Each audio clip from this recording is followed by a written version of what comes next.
Salut tout le monde, bienvenue sur ma chaîne, bienvenue sur la chaîne d'Ezekiel For Real. J'espère que vous allez bien, moi ça va aujourd'hui, je suis trop de bonne humeur les gars, donc ça va bien se passer. Camping like the narco, got dope like Pablo, cut dope like Pablo, chop tree with the Draco, on the north got Diego.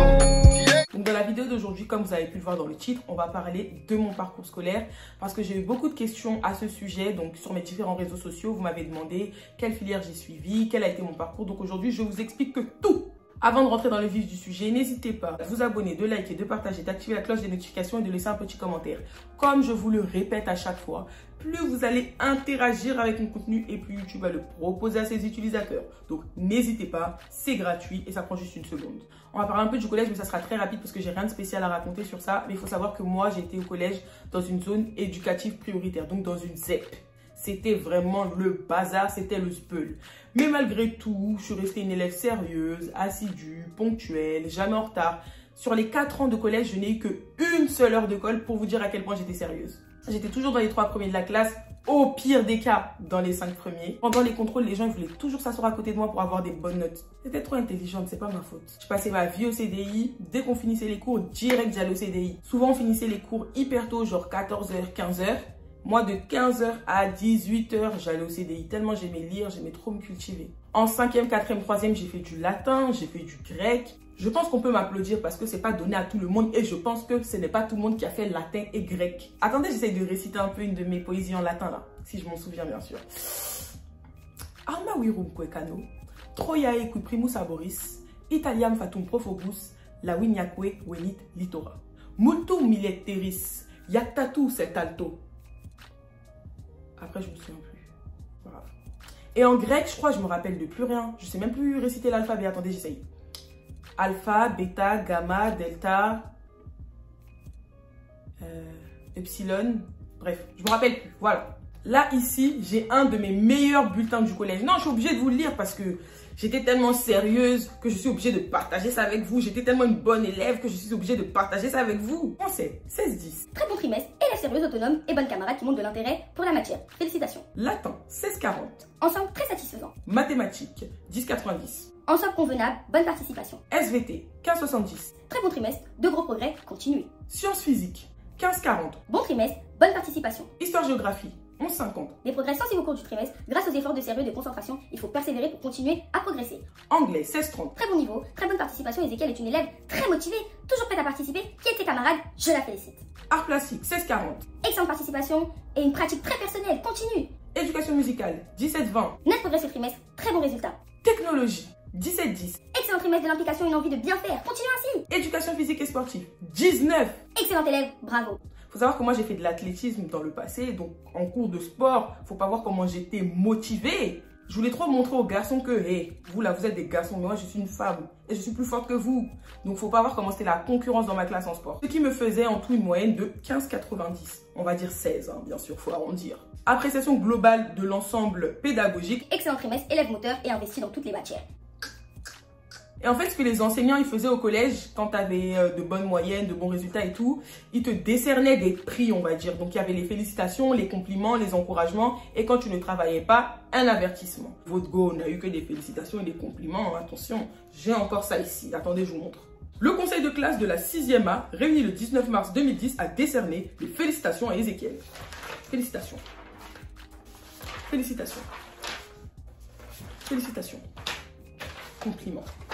Ensuite, je suis passée au lycée, donc c'était un lycée parisien, assez bien classé, avec la meilleure cantine de Paris. Donc ça, c'est une des choses qui m'a motivée à aller dans ce lycée. Non, je rigole. Par contre, j'étais grave en roue libre. Parce que j'ai pas assumé la marche qu'il y avait entre la 3e et la seconde. J'étais complètement perdue, je ne faisais que dormir en cours.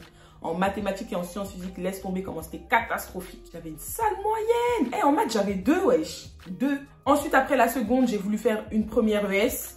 Mais comme mes résultats n'étaient pas bons en mathématiques, c'était vraiment la catastrophe.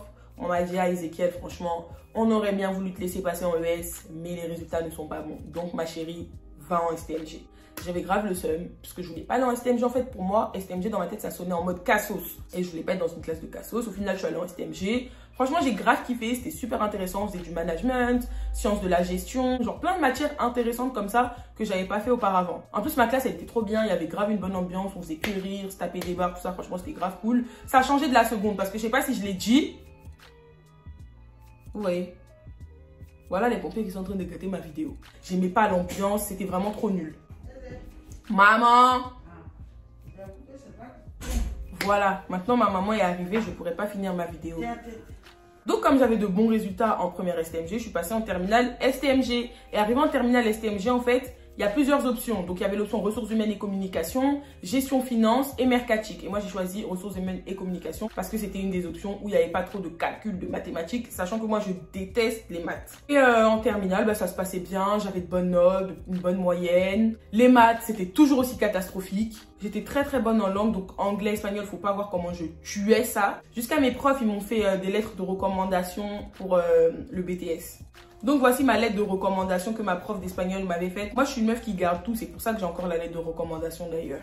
Madame, monsieur, professeur d'espagnol au lycée Maurice Ravel, j'ai eu l'opportunité d'enseigner cette année l'espagnol à mademoiselle Ezekiel. Très sérieuse et appliquée, cette jeune fille me semble tout à fait apte à intégrer un BTS commerce international ou communication. En effet, elle s'intéresse à la culture et à la langue hispanique, participe à l'oral et obtient des résultats tout à fait satisfaisants. En terminale, j'ai eu mon bac. J'ai loupé la mention à cause des mathématiques parce que j'ai eu 4 en maths. Faut savoir que pendant l'épreuve de maths, je dormais à la base. Moi, je voulais rendre copie blanche. Et je me suis souvenue d'une petite histoire qu'une camarade m'avait racontée. En gros, elle m'a dit que ouais, quand tu rends copie blanche au bac, c'est éliminatoire, tu n'as pas ton bac, tout ça. Donc, je me suis réveillée à 1 heure de la fin de l'épreuve et j'ai commencé à faire les calculs les plus faciles, les trucs comme ça. Et c'est comme ça que j'ai eu 4. Après le bac, j'hésitais entre un BTS négociation relation client ou un BTS commerce international. Au final, j'ai fait un BTS négociation relation client. Et malheureusement, bah, j'ai pas aimé.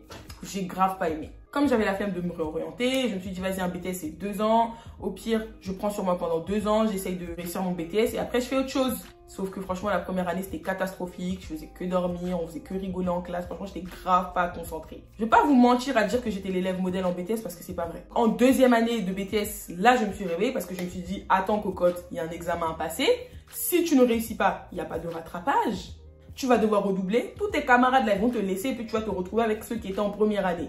Là, je me suis dit, ah non, non, non, impossible, il faut que j'ai mon BTS. Du coup, j'ai tout donné et au final, j'ai eu mon BTS. Par contre, ma prof de culture générale, elle a fait une liste des élèves susceptibles de ne pas avoir leur BTS et elle m'avait mis dedans. Ça m'avait grave déstabilisé. Ce jour-là, je voulais même pleurer et un camarade, il m'a dit, mais Ezekiel, faut pas pleurer. Elle, c'est pas Dieu, t'as juste à te donner à fond la caisse et tu vas l'avoir ton BTS. Parce que ma prof, elle avait bien précisé que moi, je fais les listes depuis 10 ans et à chaque fois que je fais les listes, eh ben, je me trompe jamais. Je vois pas pourquoi cette année, je me tromperai. Ça m'a grave fait peur. Je me suis dit, waouh, elle fait des listes depuis 10 ans. Karim, moi, je vais être l'exception de sa liste. Et bah oui, j'étais l'exception de sa liste. Donc quand j'ai eu mon diplôme, je suis allée la gifler avec mon diplôme. Non, je rigole. Après le BTS, j'avais pas envie de reprendre tout de suite l'école. Donc je suis allée en Angleterre. Pour ceux qui ont suivi un peu là, ma story de fille au père. Pour améliorer mon anglais, le perfectionner, tout ça. Je devais faire 6 mois. Mais au final, j'en ai fait que 3 parce que ça se passait pas très bien. Je vous invite à regarder la vidéo. Elle est super intéressante. C'est ma première vidéo. Après mon retour d'Angleterre, j'ai décidé de faire une école de commerce au lieu de m'orienter à la fac parce que j'avais clairement la flemme d'aller à la fac. Ça me convient pas du tout la fac. Il y a trop de liberté, t'es trop en autonomie et moi, autonomie, liberté, tout ça là, ça marche pas avec moi. Moi, j'aime bien être encadrée. Donc, je suis rentrée en licence et j'ai choisi une licence dans le management du luxe. Parce que le luxe, c'est un univers qui m'intéressait grave et tout. Et au final, j'ai pas aimé. C'était intéressant, il y avait de bons intervenants, j'avais de bons cours. On faisait des cours du code du luxe, histoire du luxe, plein de trucs sur le luxe. C'était grave intéressant, hein, franchement. Mais j'aimais pas. Faut savoir que le monde du luxe, comme je l'ai expliqué dans une de mes vidéos, c'est un monde qui est très fermé. Ça veut dire que pour trouver une alternance, j'ai galéré. Et au final, j'ai pas trouvé. Mes entretiens, ils étaient catastrophiques.